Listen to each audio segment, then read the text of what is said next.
बराबरी की बहू लता।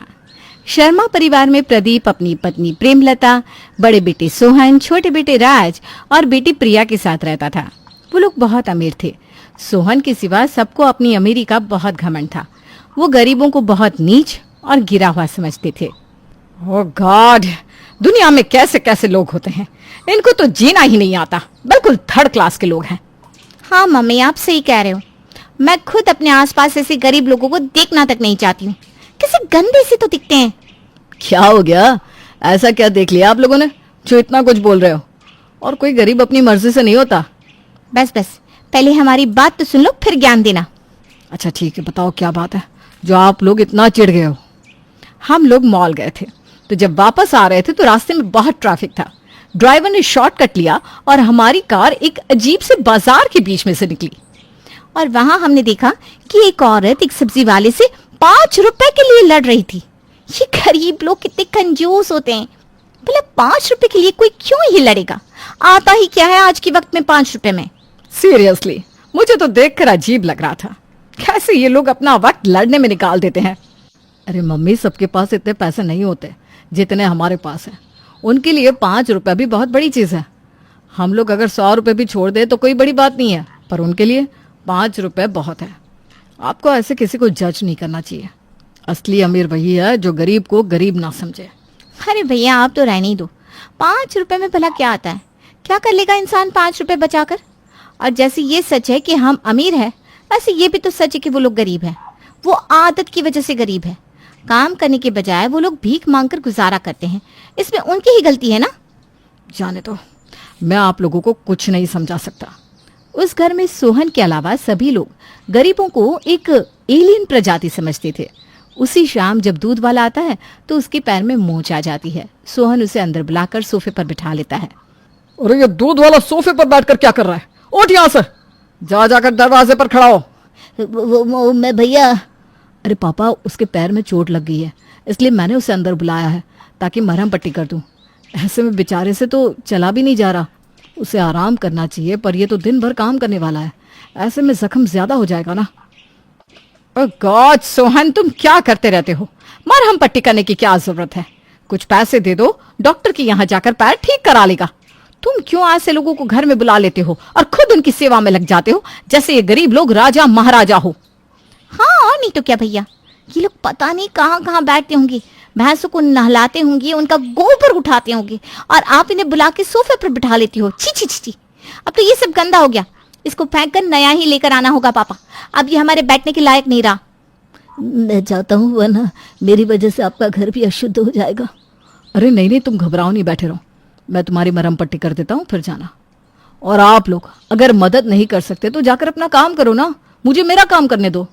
सोहन उस दूध वाले को वापस बिठाता है और उसकी मरहम पट्टी करता है।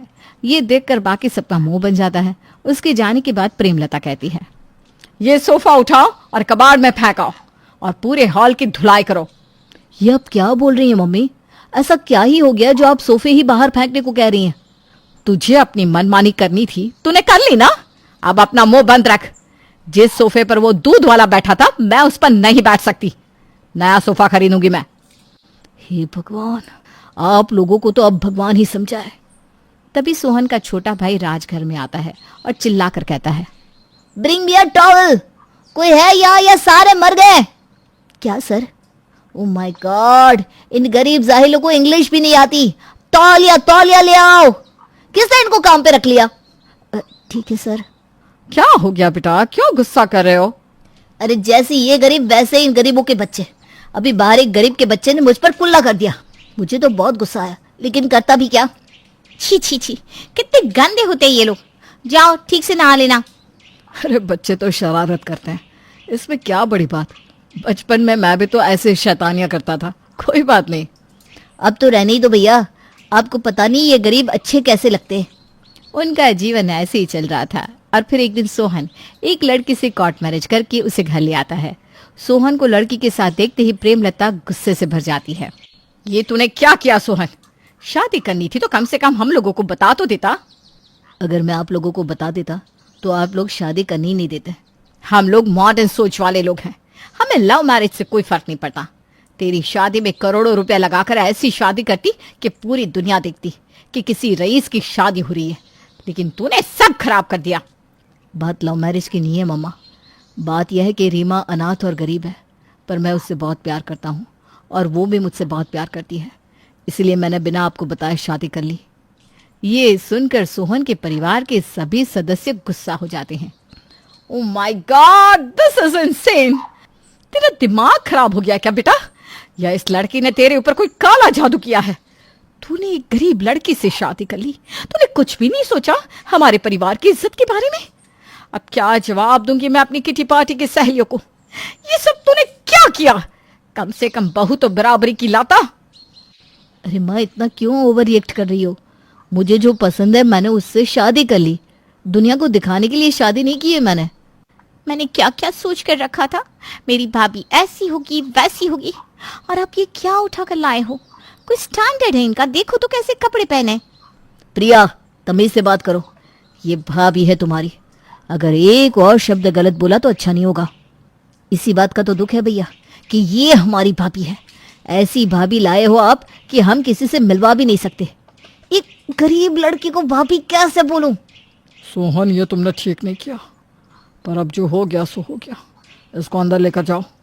मैं जानती हूँ आप लोग मेरे गरीब होने की वजह से मुझे पसंद नहीं करते, पर मेरा विश्वास कीजिए, मैं एक अच्छी लड़की हूँ और मैं आप सबका दिल जीत लूँगी। मैं आपको कभी भी शिकायत का मौका नहीं दूंगी।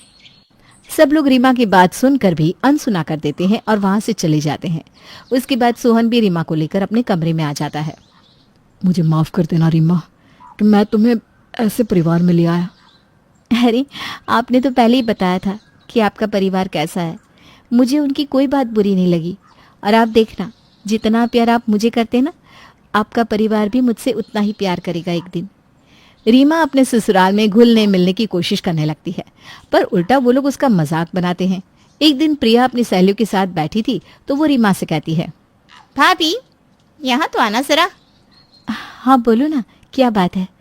भाभी तिरामिसू खाओगी? तिरामिसू, ये क्या होता है? कुछ कचौड़ी जैसा है क्या? ये सुनकर वहां मौजूद सब लोग हंसने लगते हैं। भाभी तुम ना बिल्कुल गवार हो। सॉरी, मेरा मतलब गाय हो, गाय। तिरामिसू एक फ्रेंच डिजर्ट होता है। ओह अच्छा, नहीं, आप लोग खाओ। ऐसे ही कोई ना कोई बात पे रीमा का मजाक बनाया जाता। रीमा अंदर ही अंदर दुखी होती, लेकिन किसी को कुछ ना कहती। एक दिन प्रेमलता रीमा को एक मॉडर्न ज्वेलरी पहनने को देती है। अरे लड़की, इधर आ। तुझे और मेरे बेटे दोनों को ही हमारी इज्जत का ख्याल तो है नहीं, लेकिन अब क्या करें, ना चाहते हुए भी तू है तो हमारे खानदान की। ये ले, इसको पहन ले, ताकि खानदानी तो लगे कम से कम। जी माँ जी, अभी पहन कर आती हूँ। रीमा कमर में पहनने वाली ज्वेलरी को गले में पहन कर आती है। ये देखकर सभी लोग उसका मजाक उड़ाते हैं। ओह थैंक गॉड कि तुमने ये मेरे सामने ही पहना। किसी और के सामने पहन लिया होता तो वो तो हंस हंस के पागल हो जाता। मैंने इस तरह की ज्वेलरी पहले कभी देखी नहीं है। वो तो बात ऑब्वियस है, इतनी गरीब हो तो कहाँ से देखी होगी।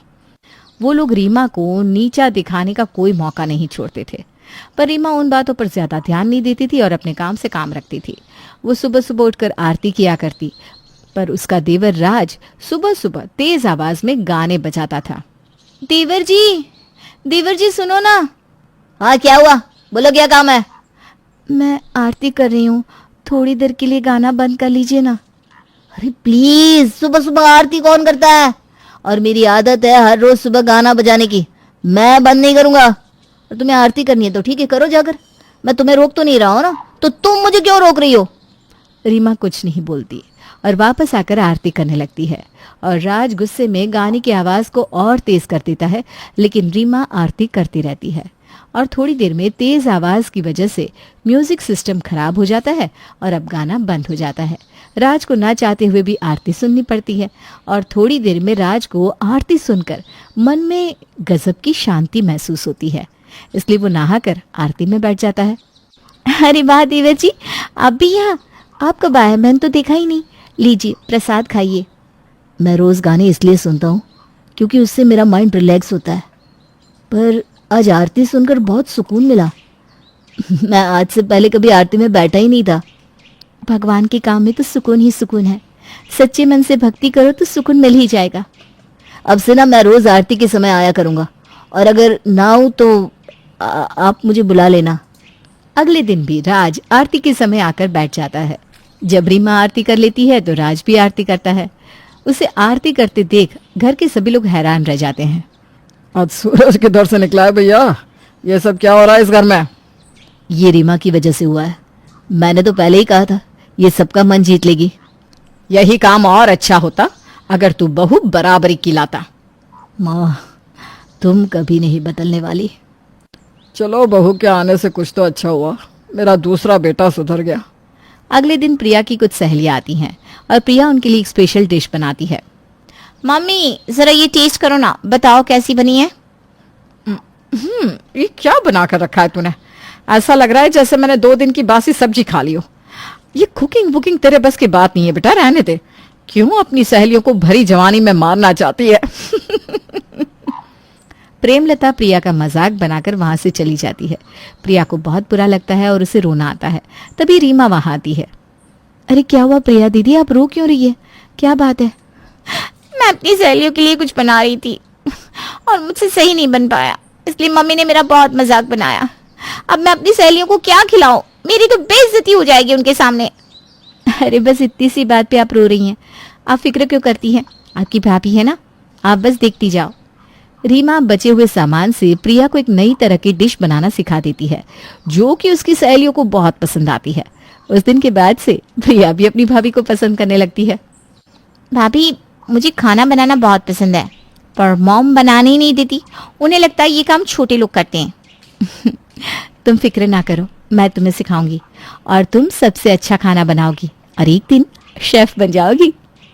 इससे पहले आमतौर पर रीमा अकेले ही बैठी रहती थी, पर अब राज और प्रिया उसके साथ खूब बातें किया करते थे।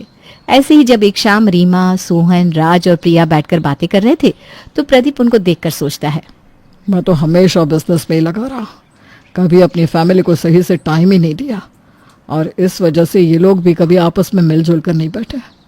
पर आज बहू की वजह से कितनी खुशहाली है घर में। ये सोचकर प्रदीप भी उन लोगों के साथ जाकर बैठ जाता है और बातें करने लगता है। लेकिन प्रेमलता के अंदर पैसे का घमंड अभी तक भरा हुआ था। बाकी सब रीमा के साथ अच्छे से पेश आते थे, लेकिन प्रेमलता अभी भी उसे ताने दिया करती थी और उसका मजाक बनाया करती थी। चलो बहू, हमें कुल देवता के मंदिर जाना है। वैसे मुझे कोई शौक तो नहीं है तुम्हारे साथ जाने का, लेकिन क्या करूं, ये रिवाज है कि बहू के साथ ही जाना होता है। ओके मम्मी जी, चलिए। माँ, तुम अभी भी रीमा के साथ ऐसे बात कर रही हो जब सभी ने रीमा को अपना लिया है। मैं भी अपना लेती, अगर तू बहू बराबरी की लेकर आता तो। सोहन अपनी माँ से कड़वे शब्द सुनकर वहां से चला जाता है। लेकिन रीमा कहती है, माँ जी आप उनकी बातों का बुरा मत मानो, मैं तैयार हूं, आप चलिए। और कार से मंदिर जाने के लिए वो निकल जाते हैं। कुल देवता का मंदिर एक गांव में होता है। वो लोग जब वहां से वापस चलते हैं तो उनकी कार खराब हो जाती है। वहां नेटवर्क भी नहीं था, इसलिए मजबूरन उन्हें बस में बैठना पड़ता है। ओह माय गॉड, आज कैसा मनहूस दिन है, मुझे बस में बैठना पड़ रहा है। बस की तो हालत ही खराब है। उसी बस में एक गर्भवती औरत होती है जिसको लेबर पेन शुरू होता है। अरे कई डॉक्टर है का इस बस में? कोई मेरी पत्नी की मदद कर सकता है का? मम्मी जी आप तो औरतों की डॉक्टर है ना, उसकी मदद कर दीजिए ना। चुप रह, मुझे कोई शौक नहीं है इन गरीबों को छूने का। का कहा बहन जी, ये डॉक्टर है का, मेरी मदद करिए, मेरी बीवी बहुत दर्द में है। अच्छा ठीक है ठीक है, आप लोग बस खाली कर दीजिए, मैं करती हूँ। प्रेमलता चाहती तो नहीं थी, लेकिन उसे मजबूरन अब बच्ची की डिलीवरी करनी पड़ती है।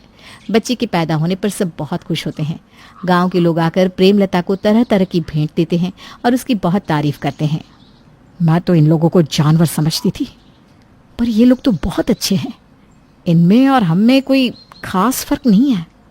फिर वो लोग घर पहुंचते हैं और पूरा किस्सा सबको बताते हैं।